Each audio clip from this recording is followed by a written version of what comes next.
অপ্রয়োজনীয় ব্যয় কমানো ও পুলিশের জনবল ও যানবাহন সংকট থাকায় 18 জন মন্ত্রীর পুলিশের প্রোটোকল সুবিধা প্রত্যাহার করেছে সরকার।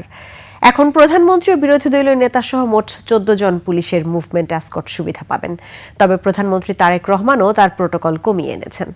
বিস্তারিত জানাচ্ছেন আসিফ সুমিত। মন্ত্রী প্রতিমন্ত্রী সহ ভিআইপিদের ঢাকায় চলাচলের সময় একজন সাব ইন্সপেক্টরের নেতৃত্বে 4 জন পুলিশ সদস্য ও একজন স্পেশাল ব্রাঞ্চের গানম্যান নিযুক্ত থাকেন। এরকম পদমর্যাদার ব্যক্তিদের ঢাকায় নিরাপত্তা ও চলাচলের জন্য মোট 1691 জন পুলিশ সদস্য মোতায়েন রয়েছে। এ সকল ব্যক্তির বাসভবনে শিফট অনুযায়ী 4 জন এবং তাদের কার্যালয়ে থাকেন আরও একজন পুলিশ সদস্য। পুলিশের যানবাহন সংকট ও সদস্য সংখ্যা প্রয়োজনের তুলনায় কম থাকায় এবার প্রোটোকল সুবিধা প্রত্যাহার করা হয়েছে 18 জন মন্ত্রীর।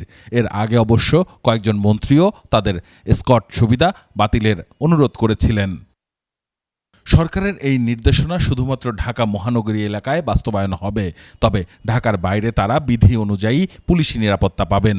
বর্তমানে পুলিশি নিরাপত্তা পাবেন প্রধানমন্ত্রী সহ আরও 6 মন্ত্রী ও মন্ত্রী পদমর্যাদার ব্যক্তি। তবে কয়েকজন মন্ত্রীর অনুরোধ উপেক্ষা করে প্রধানমন্ত্রী নিজের স্কটে থাকা 4টি গাড়ির পরিবর্তে এখন 2টি গাড়ি পুলিশ স্কট নিচ্ছেন।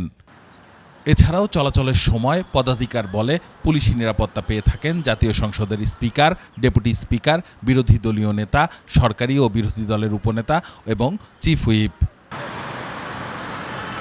আসিফ সুমিত, 21 টেলিভিশন, ঢাকা।